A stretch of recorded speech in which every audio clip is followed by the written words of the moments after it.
The anime begins in a world where 6 heroes are fighting against a giant monster that looks like a dragon. Using their powers, they push forward against the creature, which tries to resist but fails, dying after the sorceress Ariadne casts her magic and defeats it. Everyone thanks her for the great work, saying that without her, it would have been impossible to win. However, we soon see that Ariadne was actually Sam, a young game developer who was just playing. After finishing the mission, she reflects, saying that life itself is a game filled with the hardest quests, especially for someone like her. Her thoughts are interrupted by her little dog, Bowser, who barks and distracts her. The next day, she has a nightmare about being on a hospital bed. Bowser wakes her up, and she thanks him for saving her from the bad dream. Opening her tablet, she sees a positive review of her game on Indigeneer, a game review site. It scored 8.2 points, which makes her happy, and she immediately goes to watch Martial Law, a channel that reviews games. Sam gets ready and heads to a cafe called The Daily Grind, where Dee and Link work. There, she meets her friends Angela and Vicky, who ask her what the good news is. She tells them that the game she developed in college received a very high rating, which impresses everyone around. Her game is called Ruminate. Dallas, a classmate, shows up and mockingly asks if 8.2 is her best score so far, but his brother scolds him for being rude. Her friends hug her, happy for her success, and everyone applauds.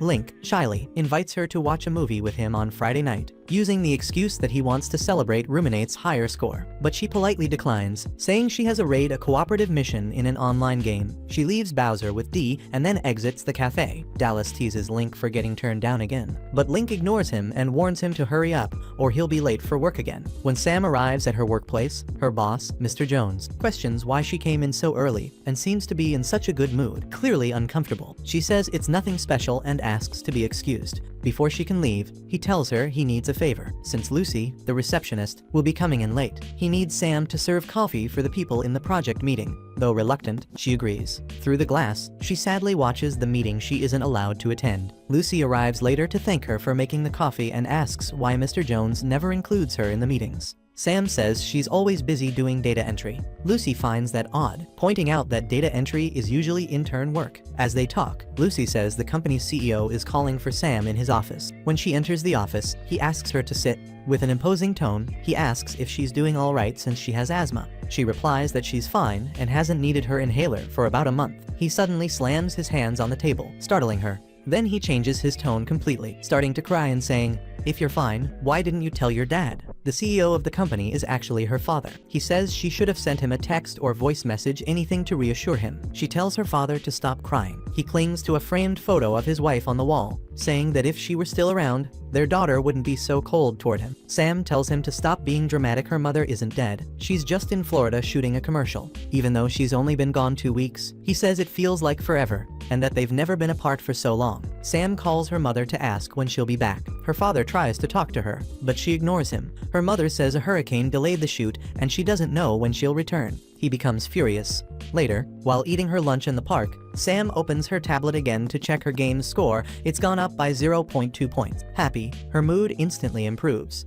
Back at work, she finds Lucy flirting with a delivery guy. He gets flustered and tries to leave quickly, but accidentally bumps into Sam, spilling coffee all over her clothes. She's forced to take off her sweater and feels extremely uncomfortable as everyone stares at her in silence. Mr. Jones calls her into his office and tells her that her attire isn't appropriate for the workplace. She explains that Lucy is washing her stained clothes. He closes the blinds and says that whatever the reason, her appearance embarrasses her father. Taking off his tie, he puts his shirt over her shoulders in a provocative way, whispering in her ear that she'll be the next CEO of Young Technologies and should start dressing like one. Turning her back, Sam asks what he will wear if she's wearing his shirt. He says he's ready for any situation, opening his closet and taking out another spare shirt. When asked if it wouldn't have been better to lend her one of his spare shirts, he's at a loss for words and tells her to just keep the one she's wearing. He makes a call asking Lucy who the delivery guy was today, and she replies that she'll find out. Sam asks why he wants that information. He says the delivery guy can't be so careless and that he's going to speak to his manager about it. She says it was just an accident and doesn't need all that. He insists it was a mistake that must be addressed. Trying to defend the delivery guy, she inadvertently reveals that Lucy was involved. When she tries to backtrack, saying there's no reason for a dismissal, Mr. Jones demands that she explain the whole situation since he is the one who will judge it. While trying to protect Lucy, he tells her that as a future CEO, she must be firm and not let personal feelings interfere. When calling Lucy's desk, she doesn't answer, and Sam feels extremely guilty.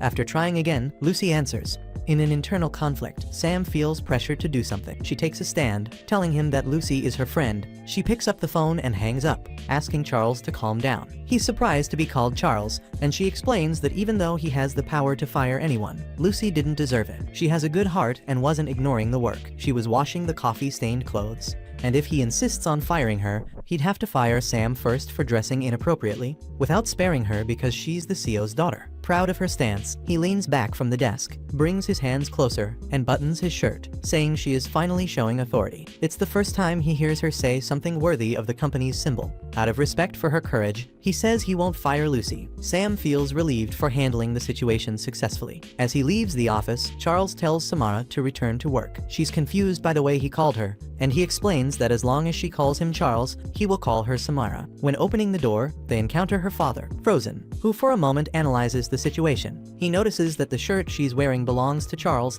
and that his daughter looks nervous. Meanwhile, Charles is single, his tie undone, and his shirt messy. With just the two of them in the office, he imagines himself in the newspapers for killing his manager while protecting his beautiful daughter. She wakes him up, asking if he's okay. He replies that he's fine and says he's keeping an eye on Charles. Back at the cafe, Sam is asleep along with her friends and Dee, who notice how exhausted she is from trying to calm her father. Dee tells her to check Indigeneer again, as her game's score might have increased. Her sleep vanishes instantly. She grabs her tablet and tries to log in but can't. Nearby, she overhears two people commenting on her game, which was featured on Martial Law's live stream, calling it extremely bad. She checks the stream and notices he was playing it the wrong way. At the start of the game, she had posted instructions on how to play, but he didn't bother reading them. He sends a direct message to the game developer Sam, saying the game isn't hard, just boring. Facing invincible monsters not only frustrates players, but also breaks the rules. Games that are impossible to beat make people hate games in general. To top it off, he says it's the worst game he's ever played in his entire career as a VTuber, humiliating her completely. Afterwards, she recalls her childhood, playing in the hospital, studying technology in college, and developing Ruminate in her free time, showing that she has always had a passion for games. She put all her effort into this game,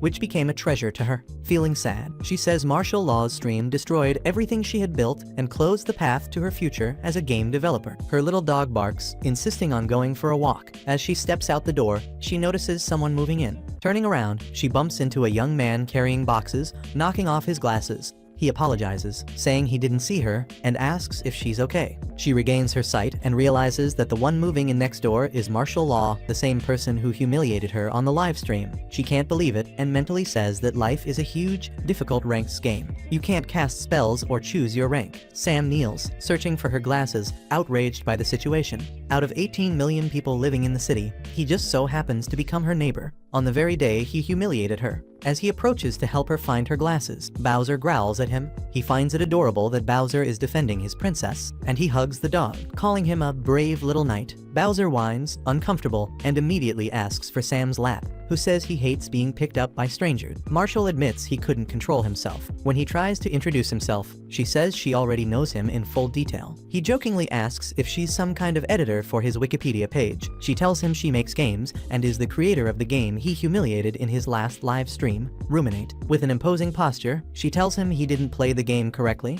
It cannot be won with violence, but he's used to playing combat games. If he had paid attention to the instructions at the start of the game, he would have known. She moves closer, and in her imagination, says he's the worst VTuber ever and imagines punching him straight in the face. In reality, she never actually does it. The only thing she truly does is introduce herself as a game developer. He finds it amazing and asks her many questions: where she works, for how long, where she studied, and which programming language she uses. Overwhelmed by questions, she quickly escapes the situation and goes back into her house, disappointed that she couldn't say anything. The next day, as usual, she's at the cafe. Her friends ask why she's so down. She says she wants to disconnect from life. Seeing her like that, Link thinks she's sick and, desperate, offers to call a paramedic friend. She refuses, saying she's fine. She explains that a certain influencer trashed Ruminate, and his fans conducted a review bombing on Indigeneer, causing her profile to drop and getting her banned. Dallas translates this for those less familiar with the language. Sam sends an email to the Indigeneer team, who haven't replied yet.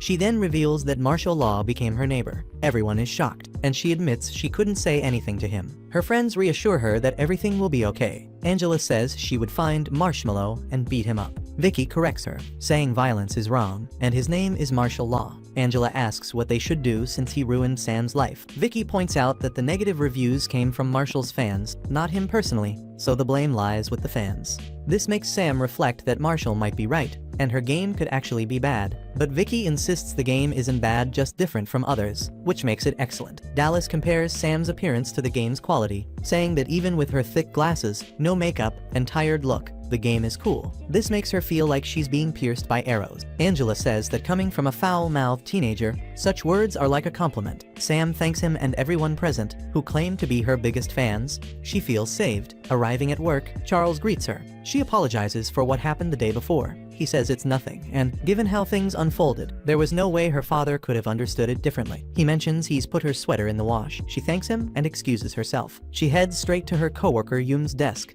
where they talk about the games they play. Noticing Sam looks a bit sad, he asks if she's okay. She asks him for a favor, showing him her Indigeneer score. He finds it unbelievable that Ruminate's score is so low. She says that as long as the score doesn't rise, her career is over. Even if she finishes Evermake, the game she's working on, she could never release it. Yum agrees to help and immediately notices that the system allows people to rate a game without purchasing it. Even though the negative reviews came right after Marshall's live, he feels it happened too quickly. Sam asks if something is wrong with Indigeneer's rating system, and he says he'll check it out. After thanking Yum, Charles observes everything they're doing. Returning home, she sees that Marshall hasn't finished putting away the boxes. As she's about to open her door, someone taps her shoulder. Startled, she thinks it's him, but it's Mrs. Whipple, asking if she's just coming back from work and if she's met her new neighbor. Even after Sam says yes, she picks up Bowser and rings Marshall's doorbell. To escape, she says she's very busy and needs to wash her clothes and clean the bathroom. The lady gets offended, asking if the apartments in her dear, precious building are having problems. Sam says no, realizing she has no way out. Marshall opens the door. He seems to have just taken a shower. She asks if she's disturbing him, but he says it doesn't bother him to be surrounded by beautiful women. She asks if they already know each other. He extends his hand to greet Sam, saying he hopes they can be good neighbors. Even feeling a bit invaded by the handshake, she goes along with it. He notices a callus on her hand, which she got from playing lots of FPS, MOBA, or MMO games. She clarifies it's from MMORPG. They discover they share a common game called World of Warquest. Excited by this, she shows more interest and asks him about what he did in the game, letting herself get carried away. However, she quickly regains composure and wonders what she's doing. It's the same demon who made her and Ruminate go through hell. The lady enters Marshall's apartment without asking, saying she wants to take a look. The apartment is messy, and he tries to stop her, but can't. Spotting some cameras, she asks if he's not recording anything suspicious. Sam peeks inside, noticing boxes with strange labels. Outside the boxes, it says they contain gags, lubricant, whips, and wax. She feels embarrassed. He arrives at that moment, equally embarrassed,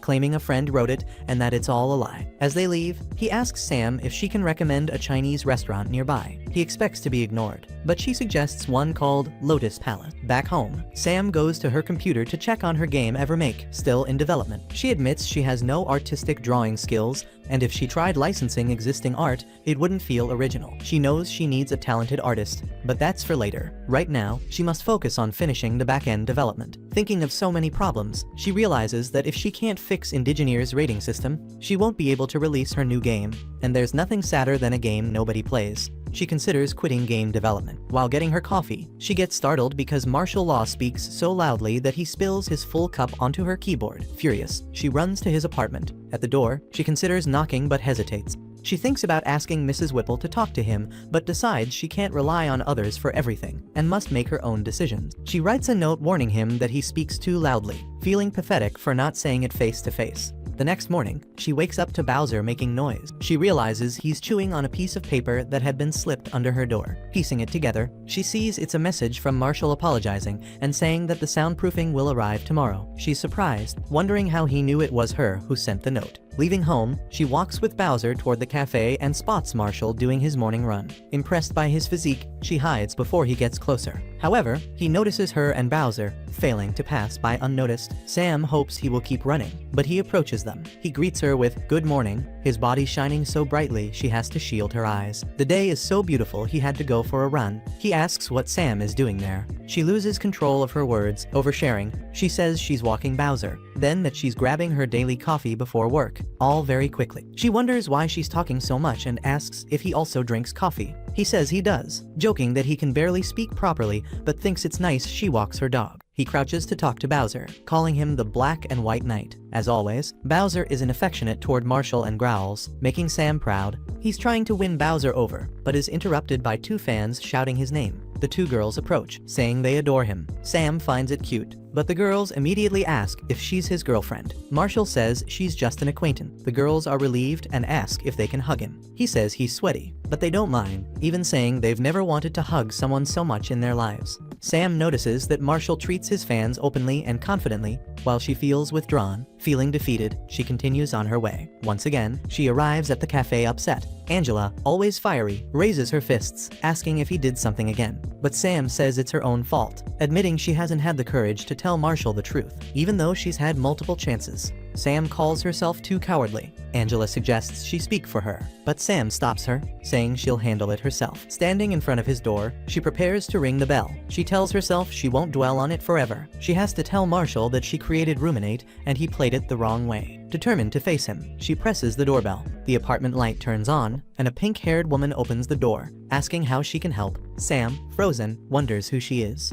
The woman thinks Sam is a fan and asks how she found Marshall's address so quickly. Sam is struck by the woman's allure. The woman says he just moved in and will have to move again because she fears Sam might chatter about the place on social media. After Sam says she's just his neighbor, the woman completely changes, apologizing for being rude and explaining that she normally doesn't treat people that way. Because of inconsiderate fans, she has to be a bit harsh. Sam also apologizes, saying that if she had known he had visitors, she wouldn't have come. The woman comes closer, touches her chin, and remarks on the natural beauty of her skin. Sam feels extremely embarrassed for having her personal space invaded. The woman introduces herself as beauty blogger Monica Mackenzie, boasting over 2.5 million YouTube followers and 2 million Instagram followers. She's successful selling makeup and cosmetics through her brand Glitz Kitten. Sam admits she isn't familiar with that world. Marshall calls for Monica, saying it's an emergency. He wants her to remove the makeup she applied on him. At the same time, Sam and Marshall think the same thing. He looks like promoter Yugami. Marshall introduces Sam as his neighbor.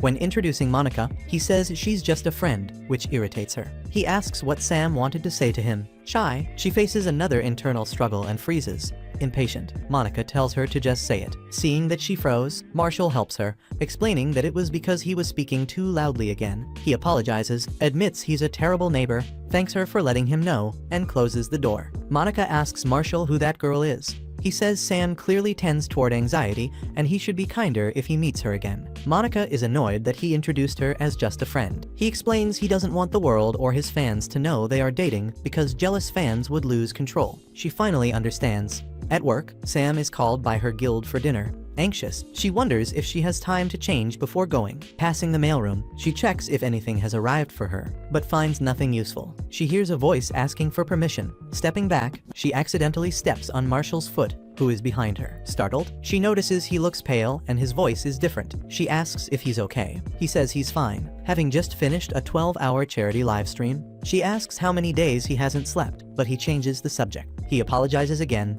and she thinks it's about Ruminate, but he explains that his streams are very noisy and that he'll buy soundproofing. She lets slip that this isn't the kind of apology she expected. He questions her, but she quickly changes the subject, asking how he knew the note on her door was from her. He says he didn't know it was hers and sent the response to all apartments. She can't believe she revealed herself and instantly regrets saying it. Realizing she's late for the guild meeting, she runs off, leaving him behind, thinking about what excuse she even wanted at that moment. At the meeting spot, her friends Angela and Vicky appear. They are introduced with their in-game names, Signy, Valkyrie class, and Vixie, Monk class. Angela asks if there's any news about Marshall. Sam says she has no progress to report. Dallas arrives boldly, introduced as Night Killer, Rogue class, but the girls ignore him. Olivia arrives by car with her loyal Edgar. They are introduced as Lily Chan, Cleric class, and Edgar, Tank class. Dallas mocks Olivia, asking why she came dressed like a haunted doll. She responds through an audio device, being deaf and mute, calling him a pile of trash. He gets irritated and asks if she wants to fight, but Angela stops him, saying never to anger their healer. He has flashbacks of playing, with his character needing healing. He asks Olivia to heal him, but she does nothing except mock him, and he realizes that fighting her isn't advantageous. Vicky tells them to calm down and be friends. They head into the pizzeria, where the staff, impressed, whisper that they are members of the guild, the Rare Spawns. They say the last time they came, they won every prize offered. Being extremely addicted to games, their gameplay is effortless, moving as fast as the pizza slices they devour like it's nothing. The staff also notice that the guild leader is missing, and as they mention him, he appears right behind them. Everyone quickly gets back to work, and the leader is introduced as the guild master, character Yamoja, druid class. His name is Abe, who is immediately called by Dallas to sit down, saying the table lacks some testosterone, and he was worried the girls would start talking about PMs. However, Edgar, noticing the lack of manners, scolds Dallas, telling him to act more like a knight. Frightened, Dallas agrees. Abe thanks everyone for coming and says that Rare Spawn became the third-ranked guild on their server after the last raid. He brings more good news. The first and second-ranked guilds invited them to participate in future raids. In other words, they've finally reached the final phase of World of Warquest. Abe adds that today they'll celebrate their progress and that he'll pay for everything. Everyone present is like family to him and great companions. Everyone has fun and eats while Angela dances on the machine. Dallas tells her to practice pole dancing, but regrets it immediately when she threatens him. Edgar shows off his skills on the basketball machine. Vicky plays the zombie killing game. Abe treats the punching machine with mercy, knowing it would be destroyed if he hit it. Everyone is extremely impressed by their skills. After winning almost all the game tokens, they use them to buy toys for children. Sam, receiving a notification on her phone, becomes sad and leaves the pizzeria. Sitting alone, Olivia comes to comfort her and asks what happened. Even being deaf, Olivia can read lips, so Sam can vent and be understood. The reason Sam is sad is that the Indigeneer team recovered access to her account but cannot remove the negative reviews for her game Ruminate, which now has the worst rating on the site. Therefore, she feels she has no future as a developer and her career is ruined. Olivia cutely says that Edgar could break martial law's legs if Sam wanted, but Sam rejects violence. Olivia then asks if she will just sit there and shrink forever, implying that she needs to take action. Even though Sam thinks there's nothing more she can do since that was Indigeneer's response, Olivia gives her a brilliant idea. She cannot give up just because the fans of that narcissist interfered. Since Indigeneer isn't taking any action, Sam can find a way to improve the site herself. As a software developer, she has the skills to do so. Instead of giving up, she can force them to take action against the injustice done to her. Olivia concludes by saying it's time to decide whether to remain a victim or to rise up and face the challenge as a strong person. Sam feels much better hearing this advice, wondering if Olivia is really only 17, to which Olivia replies that age doesn't determine a person's depth. Sam stands up proudly. Olivia asks what she will do now. Confused, Sam says she still doesn't know, but Olivia says she loves her and that she needs to be firmer, and that she does know how to protect Ruminate. Sam thanks her and seems more determined. It's time to face both Indigeneer and martial law. She also says she loves Olivia. Her friends, overhearing the conversation, arrive and applaud. Vicky says she supports Sam no matter her choice. Angela notes that Sam's aura is renewed and glowing. Abe makes it clear that whenever she needs help, she can call on his guild. Dallas simply confirms what everyone said. Again, she thanks Olivia. Dallas says she did well. Embarrassed, Olivia says it wasn't her speaking, but her bear, yet he tells her she doesn't need to be embarrassed. This time, Sam feels more confident. She goes back home and rings Marshall's doorbell. He opens and starts to speak, but Sam interrupts, saying she wants to tell him something. She introduces herself again, saying she wants to start over and asks Marshall to introduce himself too. Confused, he simply complies, introducing himself and saying that living near a game developer is a great honor. Finally, she tells him that Ruminate was her game. He can't believe it. She then explains that Ruminate is a puzzle adventure game, not a battle RPG. He remembers that he really didn't read the game's explanation, and just tried to kill monsters that couldn't be defeated through violence. Violence solves nothing in the world of her game. After saying this, she breathes a sigh of relief. She is visibly happier for having expressed herself. She wishes him good night, leaving him speechless, and returns to her apartment. Marshall goes to his computer and starts looking for Sam on his channel. He finds very old messages from her on his account, saying affectionate and supportive things and mentioning that she was developing her own indie game. He gets stressed about the whole situation.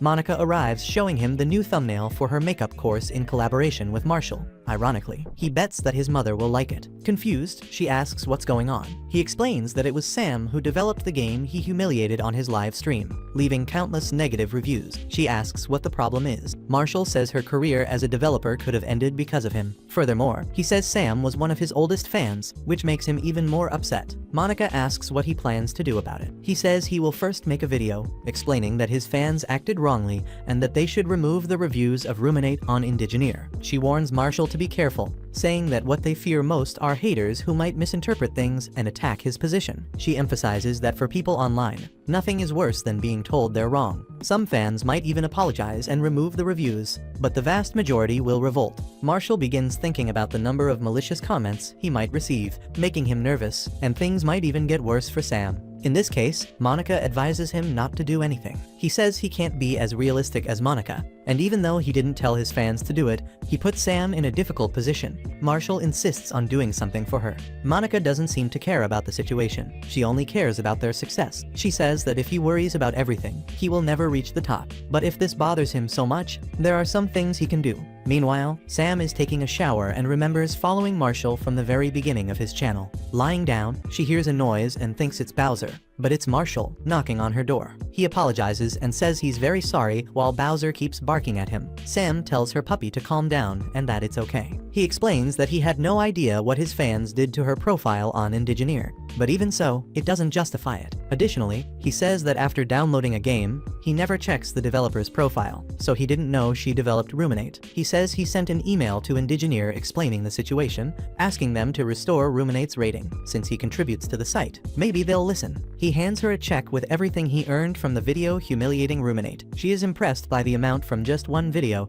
and even wonders why she works. He says it was one of his most successful streams, but he deleted it. Sam thanks him for the apology, but says she cannot accept the check. He insists, saying it would be shameful to keep the money for himself. They start arguing over who will keep the money, both insisting they don't want it. He clarifies that it's for her to use on her next game. The bigger the budget, the better it will be. She is breathless and offended, saying Ruminate is already an amazing game and doesn't need money to develop a new one. Saying this, she tears up the check in front of him, saying he doesn't want to apologize, he just wants to relieve his own guilt. She doesn't need his money, nor his pity, and she slams the door in his face. At that moment, she crouches down, crying. When she wakes up, she hears Bowser barking at her door, which has an envelope underneath. When she opens it, she finds a note saying that this time, she won't be able to tear it up. She feels outraged, even with Marshall delivering cash. She tries to return it, but can't get through the door. He hears a noise outside and looks out the window, startled to see Sam staring at him. He can't believe she went around the balcony just to return the envelope. When he opens the window, she throws the envelope at his face,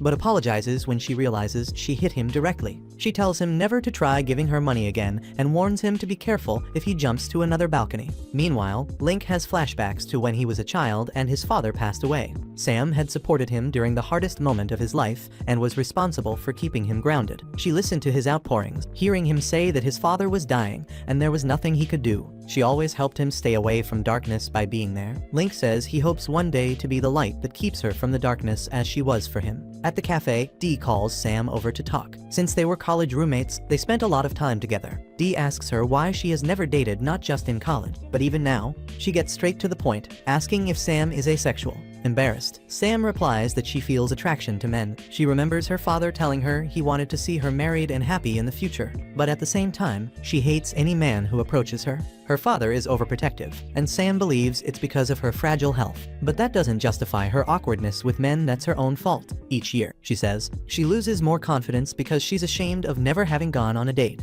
Most men weren't even interested in her. Dee tells her that Sam is a very attractive woman and should believe in herself more. She thanks her but thinks it's only because Dee is her friend. However, Dee insists, saying that when Link asked her to watch a movie, he was actually asking her on a date. Sam says she didn't realize and thought they were just friends. Dee explains that dates exist precisely to discover whether you want to be more than friends with someone. She wonders why he would be interested in her. Dee reassures her, saying she is attractive but doesn't see it herself. He is a kind man who is genuinely interested. Sam finally realizes that Link likes her. She can't stop thinking about him, and Lucy notices while they walk near work. Lucy says Sam seems distracted and then blushes, repeating this several times. Lucy tells her to just admit who she's in love with. Hearing this, Sam blushes even more. Lucy knows it can't be anything else. Sam asks Lucy what it's like to go on a date. Lucy is happy and congratulates her, asking who is lucky enough to win her heart. She says she hasn't accepted the invitation yet. She's just a little curious. Shortly after, Charles appears, offering a ride for the two of them. Lucy refuses but says Sam will accept. It's a great opportunity to experience a date.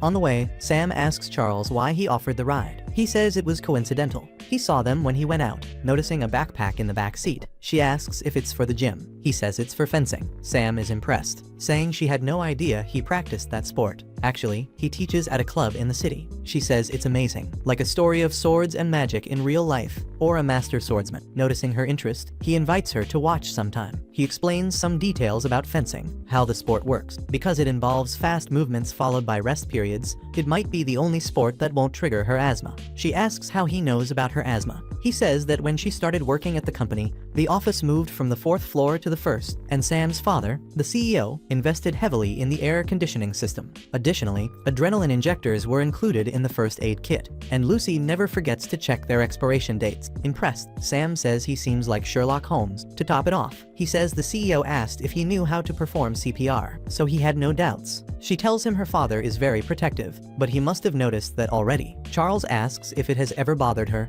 She replies that it has, many times. Her father loves her, and she doesn't want to disappoint him. She wants to make him proud. He apologizes for the insensitive question and tells a story about a boy whose father was narcissistic. Unlike her father, he didn't care about his son. He was friends with Charles in fencing, and even though he had talent, one day he suddenly stopped. She asks why, and he explains that the boy practiced fencing to make his father happy, but his father never noticed. Since that day, Charles never saw him again, and it still worries him to this day. Marshall has the envelope and heads to the cafe. Upon arriving, he orders a coffee and says he came on the recommendation of a friend, who told him the coffee is very good, and he wanted to try it. He mentions that his friend's name is Sam. Angela stands up and rushes toward him, asking how the marshmallow dares to show up there. Vicky tells her to calm down. He says he came to apologize to her again and pulls out the envelope. But Angela breaks free, about to hit him in the face, and Link holds her back. Marshall thanks them but clarifies that he didn't do it for himself. He did it because Sam dislikes violence under any circumstance.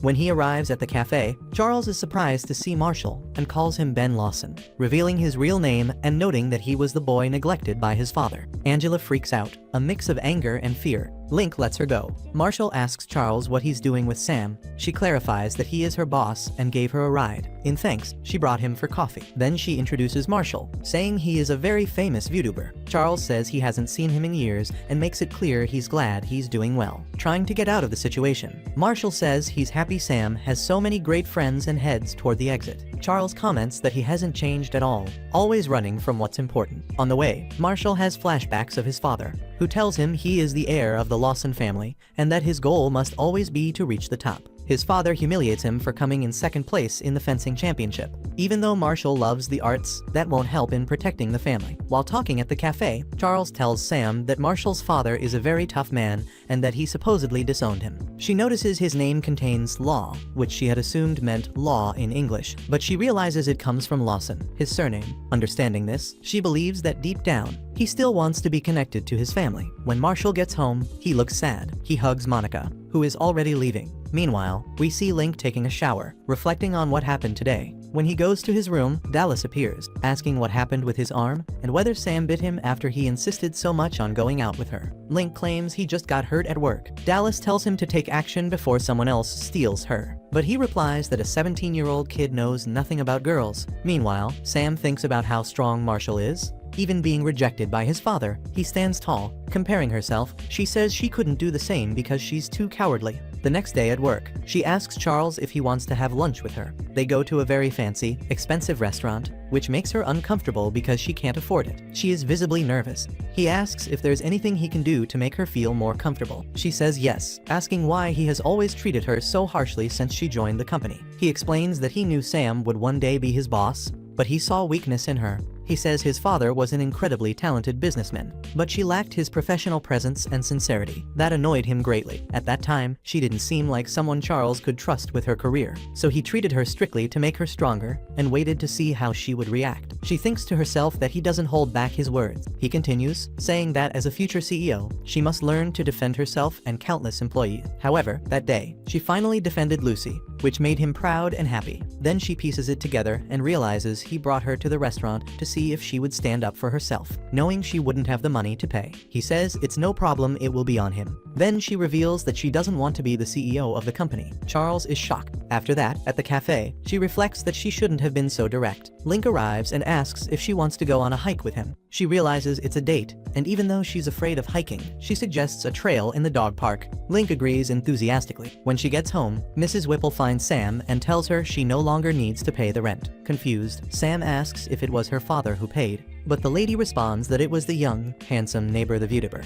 In a burst of anger, she rushes to his door, saying that today he won't get away, and starts banging. He opens the door, stopping her, says he needs help, and pulls her inside while Mrs. Whipple admires his youth. Inside, he explains that his save file in Kingship got corrupted and he can't open it. He says he doesn't know what to do and needs her help. Since it's a common type of error, she asks why she has to fix it. He explains that even though they've had many disagreements, he wants to pay for the service. She says the only payment she wants is to see him play Ruminate again, even without streaming. She just wants to know his honest opinion about the game. She also says she'll return the rent he paid for her, and they'll never speak of it again. Marshall agrees, saying that's exactly what he'll do. While she fixes the problem, he goes to order a pizza and leaves her alone in the room. She sees a notebook on the floor, and when she opens it, she finds beautiful drawings made by him and is impressed by his artistic talent. He comes back, and she says she's fixed the error, and now they just have to wait. While eating, he asks why she wanted to create her own game. She responds that as a child, she spent a lot of time in the hospital,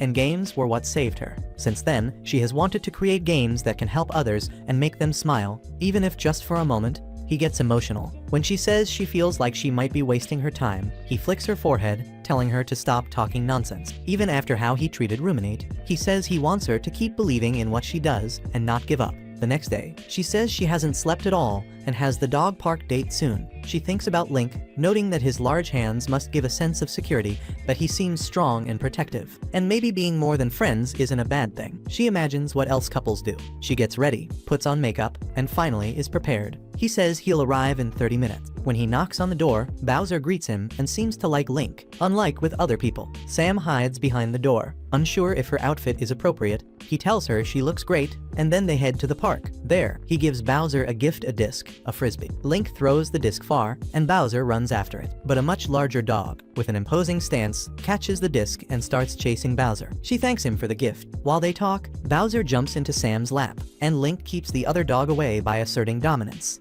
After that, Monica shows up and compliments her on the makeup. Boldly, she also compliments Link, saying his hair is gorgeous and he's very muscular. Then Marshall arrives, calling for Monica, saying a little dog has decided to like him. Confused, Marshall wonders what's going on.